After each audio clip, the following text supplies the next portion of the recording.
पटवार परीक्षा के अंतर्गत हम चर्चा कर रहे हैं राजस्थान के संत समुदाय की। और पिछले 3-4 दिनों से आपने अखबारों में भी देखा होगा, सोशल मीडिया पे भी देख रहे हैं, टीवी पे, रेडियो पे, सब पे सुन रहे हैं, देख रहे हैं कि राजस्थान पूरे देश में चर्चा का विषय बना हुआ है। और क्यों? क्योंकि राजस्थान में जो मुख्यमंत्री का पद है उसके लिए नेताओं में खींचतान चल रही है, राजनीतिज्ञों में जंग छिड़ी हुई है कि कैसे मुख्यमंत्री की सीट प्राप्त करें। मुख्यमंत्री किसी राज्य का एक तरह से राजा होता है, और ये पोस्ट कितनी महत्वपूर्ण होती है इसका उदाहरण आप देख रहे हैं कि एक दूसरे के खून के प्यासे वर्ग के नेता लोग इसको प्राप्त करने के लिए। लेकिन यदि आप भारत के इतिहास में जाएंगे, विशेष रूप से राजस्थान के इतिहास में जाएंगे, तो आपको एक ऐसा राजा भी देखने को मिलेगा जिसने समाज सुधार के लिए, अपनी आध्यात्मिक उन्नति के लिए, लोगों के उद्धार के लिए सिंहासन को या राजा के पद को ही त्याग दिया। और उस राजा का नाम है प्रताप सिंह खींची, जो वर्तमान में संत पीपा के नाम से जाने जाते हैं। और आज हम बात करेंगे संत पीपा की। संत पीपा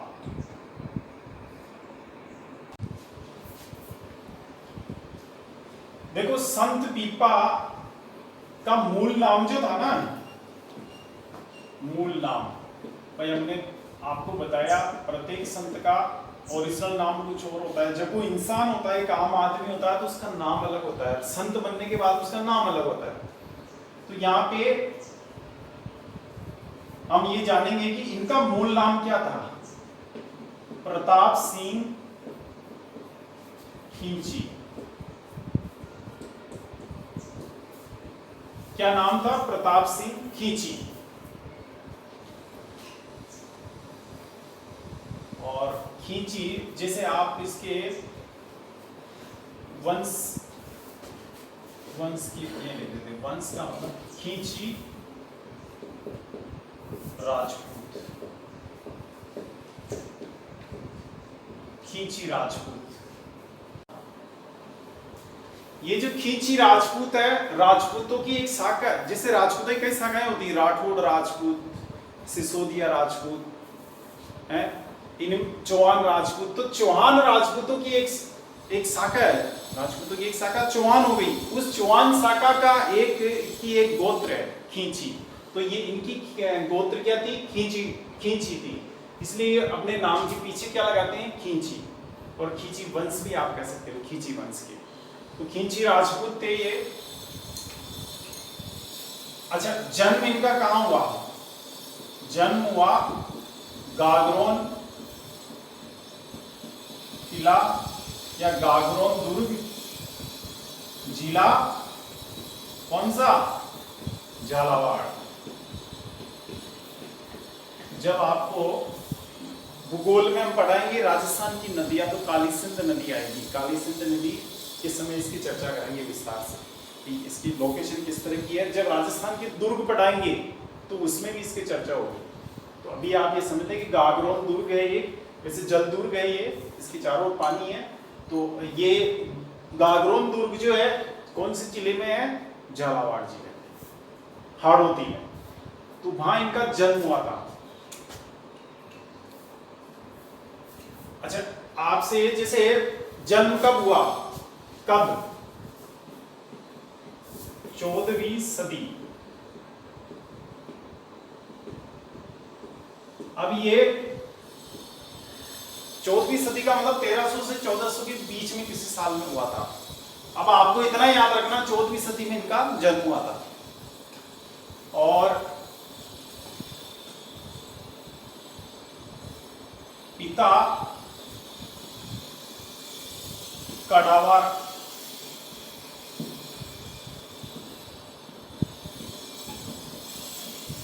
कड़ावाराम खींची।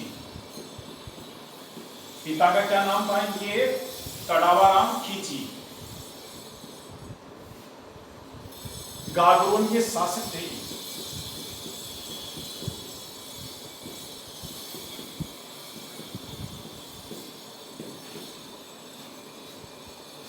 माता लक्ष्मीवती खींची। ये रानी साहिबा थी गागरोन की।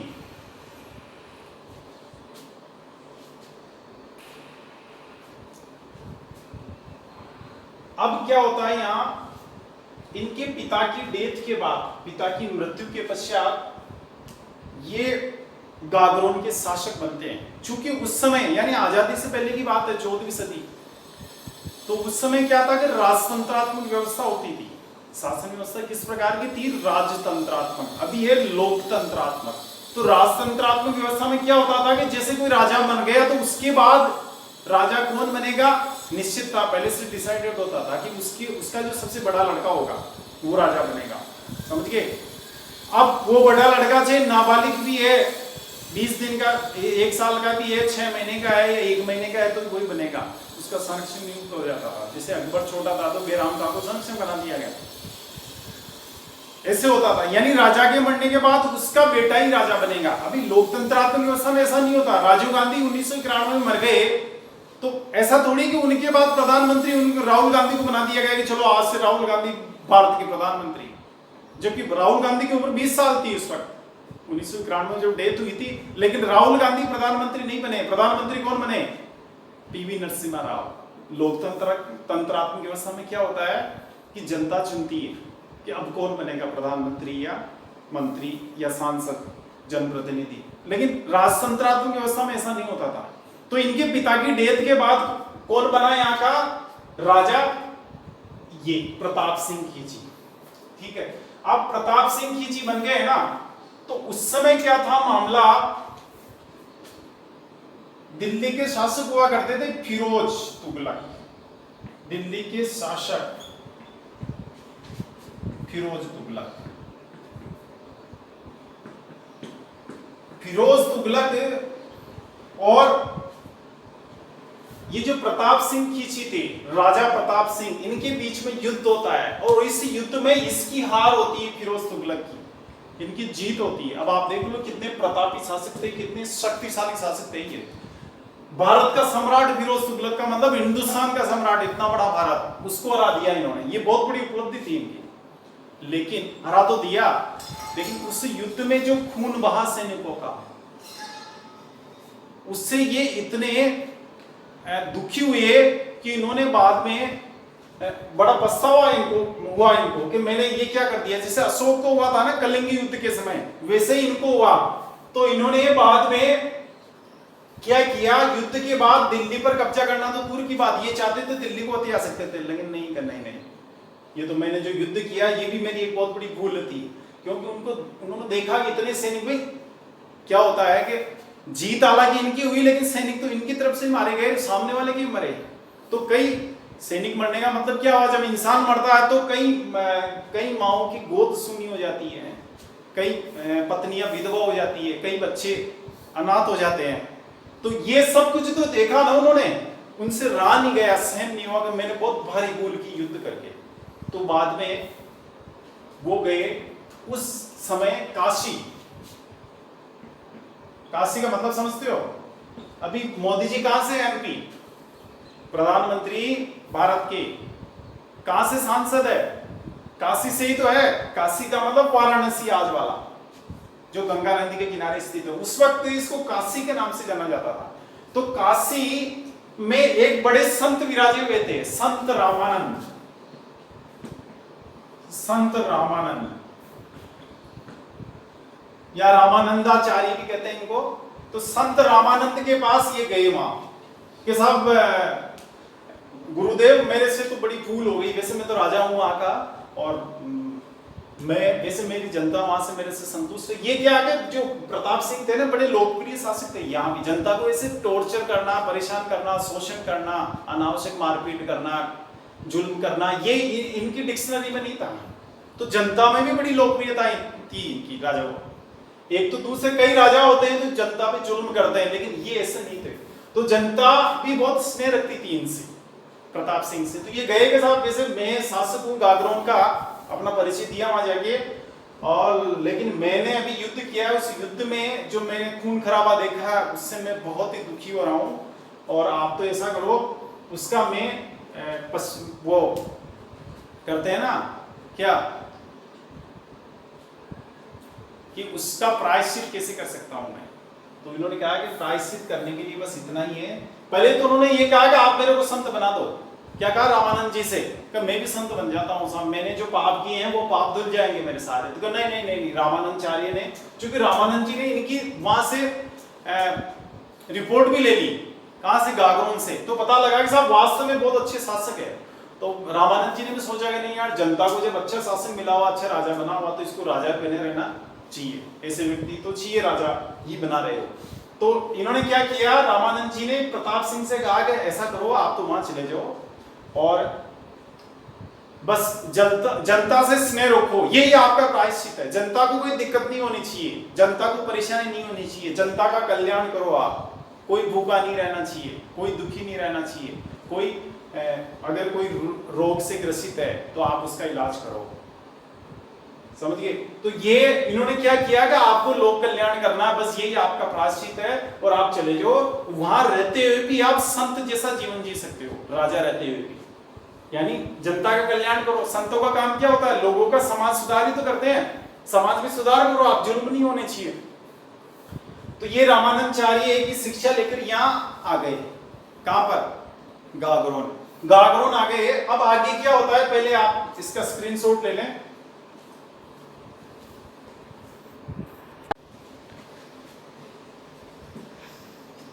अब इधर आगे क्या होता है, अभी तो प्रताप सिंह खींची, प्रताप सिंह ही है। अब क्या होता है कि ये जो रामानंदाचार्य थे ना, ये जा रहे थे काशी से द्वारिका।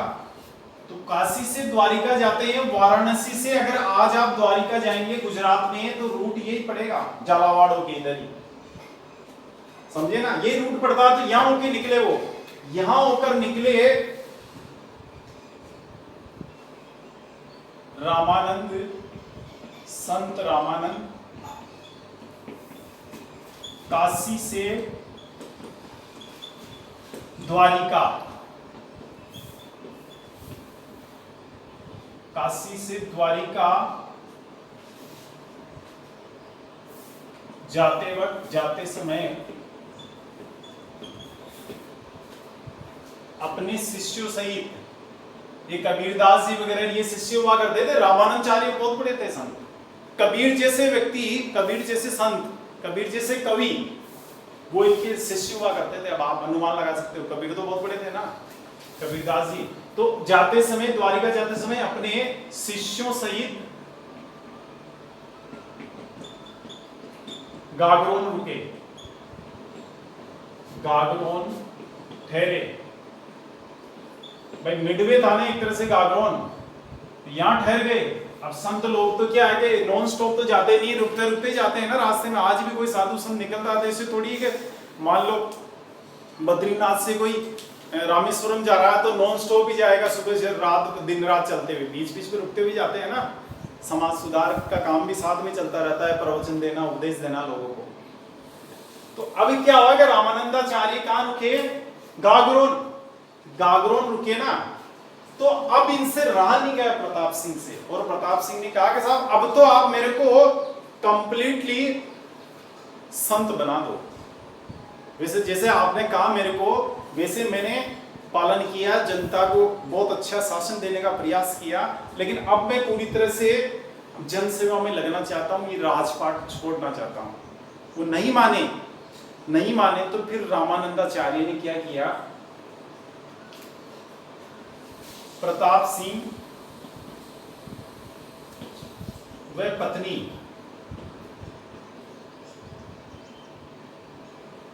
प्रताप सिंह व पत्नी सीता ने क्या ले ली, संत दीक्षा ले ली। पत्नी भी इनके साथ थी, दीक्षा ले ली। किससे, रामानंद से। ये ध्यान रखेंगे भाई, इनको शिक्षा किसने दी, सॉरी दीक्षा, ये जो संत की दीक्षा है ना, वो पीपा जी ने किससे ली? एग्जाम में पूछा जा सकता है आपको, रामानंद से। और अपना जो, अब चूंकि राजा थे ना, तो राजा का चार्ज किसको देंगे? तो चार्ज किसको दिया गया? इनका भतीजा था कल्याण राव। उस कल्याण राव भतीजे को यहाँ का चार्ज दे दिया गया और वो बन गए अब प्रताप सिंह से क्या बन गए? संत पीपा। संत दीक्षा ले ली, अब प्रताप सिंह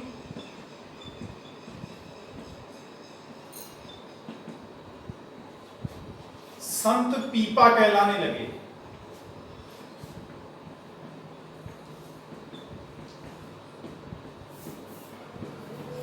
क्या कहलाने लगे? अब संत पीपा। जो ही एक भक्त संत बनता है, यानी संत बनने का मतलब है कि अपना परिवार छोड़ देता है, अपना निवास स्थान छोड़ देता है, रिश्तेदार, घर बार सब कुछ छोड़ देता है, धन दौलत, और समाज सेवा में या अपने धार्मिक या आध्यात्मिक उत्थान के लिए निकल जाता है, अनजान राह पे, अनजान गंतव्य स्थल के लिए, वह संत कहलाता है। तो ये संत बन गए ना। अब इनका नाम क्या हुआ? नाम चेंज होगा ना, संत बनते ही, तो पीपा हो गया इनका नाम। तो यहां पे ये काम हुआ।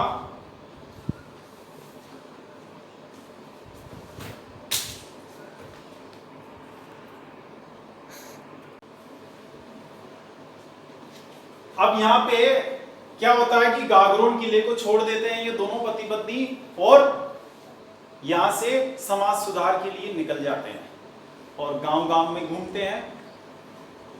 अब इन्होंने जो शिक्षा दी, एक तो क्या है कि निर्गुण भक्ति परंपरा के संत थे। इनकी भक्ति कैसी थी? निर्गुण। इन्होंने लोगों को ये कहा कि भाई आपको किसी की पूजा वूजा नहीं करनी है, बस आप अपने जीवन में कुछ सुधार करो। इन्होंने क्या शिक्षा दी कि भी जैसे पर्दा प्रथा का विरोध करो। उस समय में वो एक ऐसा दौर था कि पर्दा प्रथा चरम पर थी। महिला की साड़ी का आधा भाग तो घूंघट में ही काम में आ जाता था। और एक था जैसे छुआछूत भी बहुत अधिक था। मतलब ये मानो कि आदमी पशु को छूने में कोई परहेज नहीं करता था, लेकिन इंसानों को छूने में तो मानो जैसे बहुत बड़ा पाप कर दिया उसने। तो क्या था कि इन दोनों ही, और भी कई प्रथाओं को कुप्रथाएं थी, सती प्रथा थी जैसे, तो उसका विरोध किया इन्होंने। तो पर्दा प्रथा, छुआछूत का बहुत ज्यादा इन्होंने विरोध किया। लोगों से कहा कि आज से कोई ऊंचा नीचा नहीं है, सब समान है, और अपने को औरतों से अपेक्षा नहीं करनी चाहिए कि वो घूंघट निकाले, अपना मुंह छिपाए। तो ये इससे संदेश पब्लिक को दिए। सती प्रथा का विरोध किया, और जैसे भाई किसी का दिल नहीं दुखाना चाहिए, जैसे कोई जरूरतमंद आदमी है तो उसकी सेवा करनी चाहिए। इस तरह के जो दैनिक जीवन में उपयोगी सिद्धांत है, जो उपयोगी चीजें हैं, उनके बारे में इन्होंने लोगों को सलाह दी। यानी ऐसी शिक्षाएं प्रदान की जो जिससे व्यक्ति का दैनिक जीवन है, आम आदमी का, उसमें सुधार हो सके। समझ गए? तो अब इन्होंने कौन सी भक्ति परंपरा अपनाई? भक्ति का कौन सा तरीका अपनाया? निर्गुण वाला। कोई मूर्ति नहीं। ऐसा नहीं कहा भाई आपको घर में राम की या लक्ष्मण की या सीता की या किसी कृष्ण की मूर्ति स्थापित करके उसकी पूजा करनी है, ऐसा कुछ नहीं किया इन्होंने। निर्गुण भक्ति परंपरा के संत थे, एक ही याद रखेंगे। दूसरे, इन्होंने तपस्या, देखो इन्होंने, इनके, आप ये मानो कि भाई इसका स्क्रीनशॉट ले लें, फिर चलते हैं। इनसे संबंधित स्थान, संत पीपा से संबंधित स्थान राजस्थान में कौन कौन से हैं? इनका प्रभाव क्षेत्र मुख्य रूप से राजस्थानी था। वैसे तो मध्य प्रदेश, गुजरात और यहां तक कि इधर महाराष्ट्र वगैरह में भी आप इनके अनुयायी मिल जाएंगे आपको। तो ये जो पीपा क्षत्रिय राजपूत है ना, वो इनके अनुयायी है। आज की तारीख में अनुयायी कौन है इनके? पीपा क्षत्रिय राजपूत। पीपा, ये मानो कि पीपा राजपूत एक राजपूतों की अलग कैटेगरी है, वो इनके अनुयायी है। अनुयायी कौन है? पीपा क्षत्रिय राजपूत, ये इनके अनुयायी बने थे उस वक्त, ज्यादा संख्या इनकी थी। दूसरी बात, ये दर्जी समुदाय, दर्जी होते हैं ना, कपड़े सिलने वाला एक समुदाय है राजस्थान में, भारत में। वो दर्जी जो है वो इनके भक्त हैं। दर्जी समुदाय के आराध्य देव, दर्जी समुदाय के व्यक्ति इनकी पूजा करते हैं। आराध्य देव का मतलब ये आराध्य देव है। दर्जी समुदाय के आराध्य देव हैं संत पीपा, समझ गए। दूसरी बात, इनसे संबंधित एग्जाम में पूछा जा सकता है आपसे कि दर्जी समुदाय के आराध्य देव कौन है, दर्जी लोग किनकी पूजा करते हैं, तो आपको पीपा का नाम याद रखना है। दूसरी बात, इनसे संबंधित प्रमुख स्थल टोडा रायसिंह,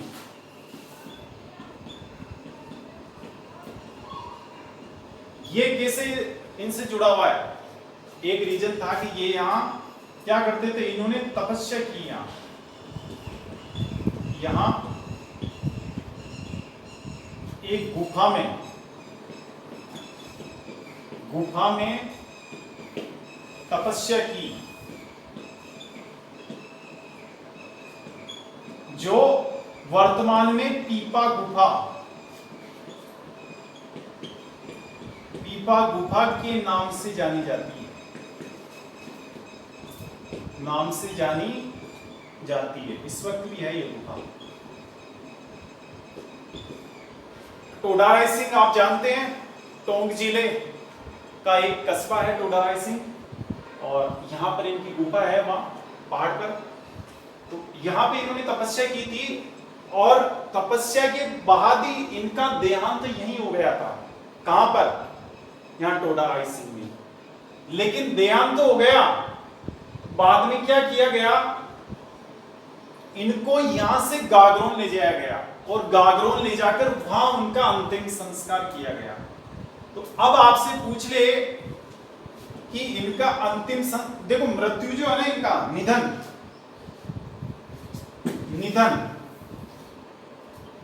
निधन टोडा रायसिंह में, इस गुफा में। अंतिम संस्कार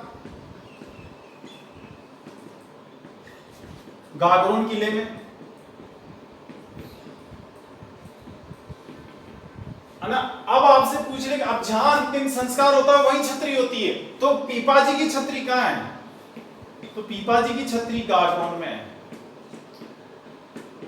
कहां है? गागरोन में। याद रखेंगे, निधन इनका कहां हुआ? टोडा रायसिंह में, और अंतिम संस्कार हुआ गागरोन में। तो इनकी छतरी है गागरोन में, ये एकदम से याद रखना आपने।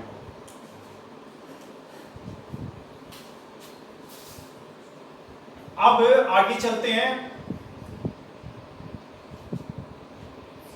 हाँ, चलो इसका स्क्रीनशॉट ले लें एक बार आप।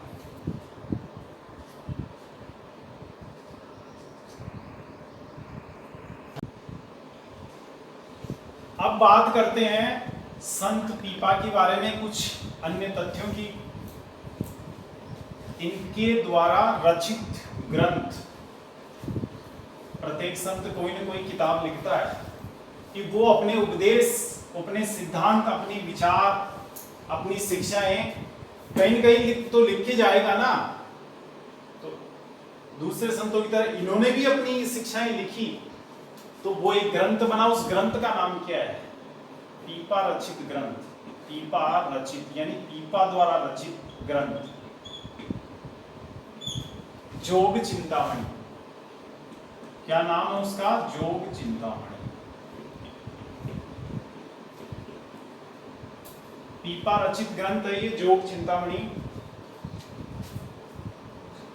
इसमें पीपा के उपदेश संग्रहित है।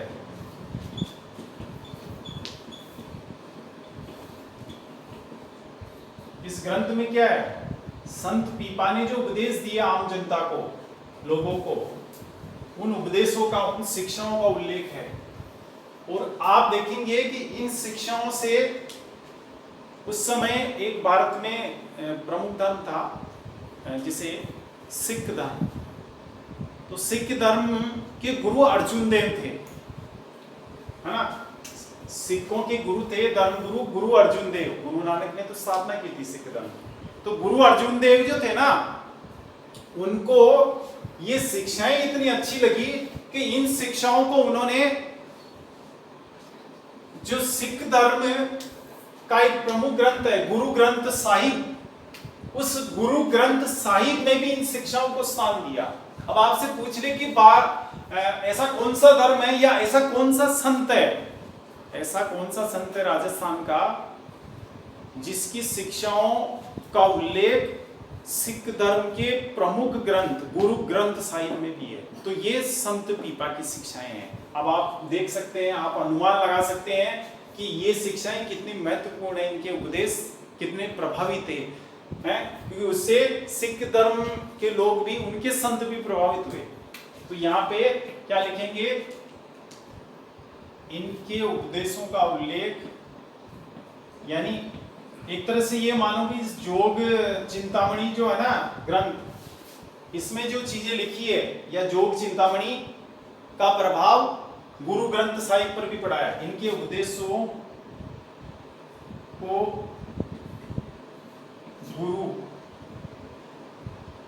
गुरु सिख, यहां लिख देते हैं पूरा, को सिख धर्म गुरु अर्जुन देव ने, अर्जुन देव सिखों के गुरु थे, ये सिख धर्म के गुरु, सिख धर्म गुरु अर्जुन देव ने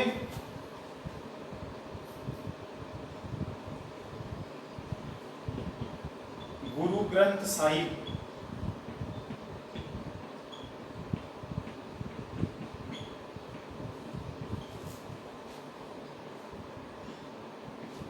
इनके उपदेशों को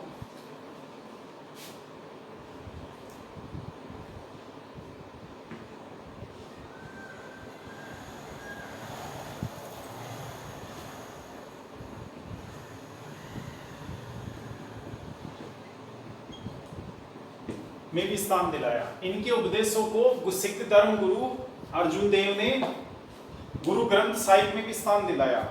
यानी क्या कहा गुरु अर्जुन देव ने कि भाई अपना जो गुरु ग्रंथ साहिब है इसमें कुछ शिक्षाएं इसकी भी सम्मिलित करो, जोग चिंतामणि में जो लिखी हुई है, जो सिद्धांत लिखे हुए हैं, ये इतने उपयोगी इनको नजर आए, इनको दिखे।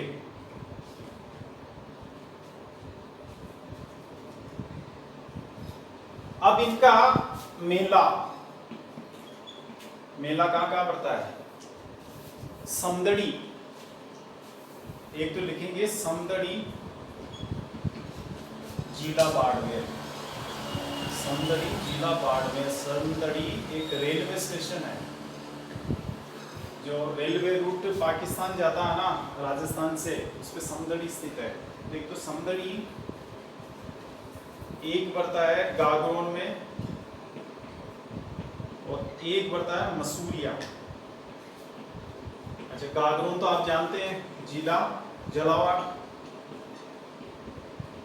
और ये जो मसूरिया है ना, मसूरिया साड़ी के लिए प्रसिद्ध है, ये जोधपुर में है मसूरिया स्थान। यहाँ भी इनके मेले बढ़ते हैं, इनका संबंध है, ये गए थे यहाँ पर इन स्थानों पर।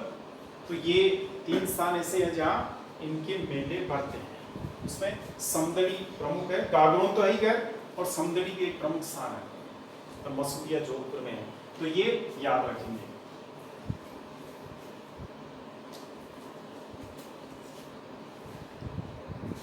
आपको बता देते हैं कि राजस्थान के मानचित्र में संत पीपा से संबंधित स्थल कहां दृष्टिगोचर होते हैं। तो जैसे यहां गागरोन में आते हैं सबसे पहले, ये गागरोन, जिला झालावाड़,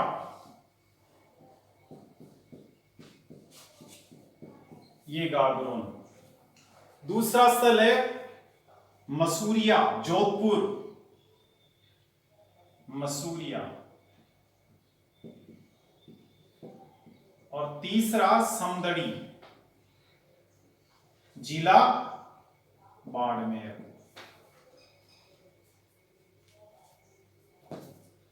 समदड़ी, जिला बाड़मेर। समदड़ी एक रेलवे स्टेशन भी है, भारत पाकिस्तान रेलवे रूट पे है ये। तो ये समदड़ी, ये मसूरिया और ये गागरोन, तीनों ही अच्छे से ध्यान में रखेंगे।